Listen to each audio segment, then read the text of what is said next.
বাবা নাম কেবলম, আমরা আনন্দমার্গীরা কেন বলি? এই রকম প্রশ্নের সম্মুখীন হয়ে থাকি।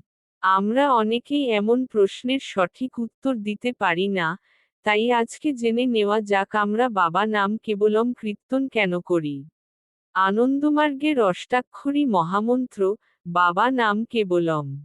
বাবা নাম কেবলম, মহামন্ত্রের মাহাত্ম্য। কীর্তন কাকে বলে?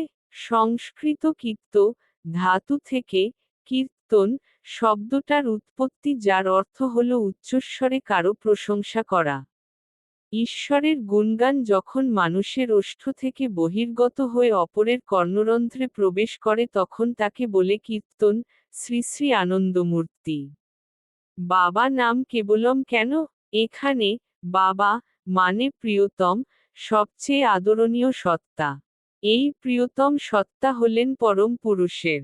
কেবলম অর্থাৎ সেই এক পরম সত্তারই নাম। তিনি ছাড়া তো অন্য কোনো মূল সত্তা নেই।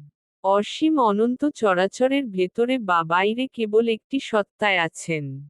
তিনি হলেন পরম পুরুষ। আর তাই কেবল পরমপুরুষই সবাইকার লক্ষ্য, সবাইকার ধ্যেয়। কেবল তার উদ্দেশ্যই গাওয়া, বাবা নাম কেবলম, অর্থাৎ আমি সেই এক ও অদ্বিতীয় মূল পারমার্থিক সত্তা পরমপুরুষেরই নাম নিচ্ছি।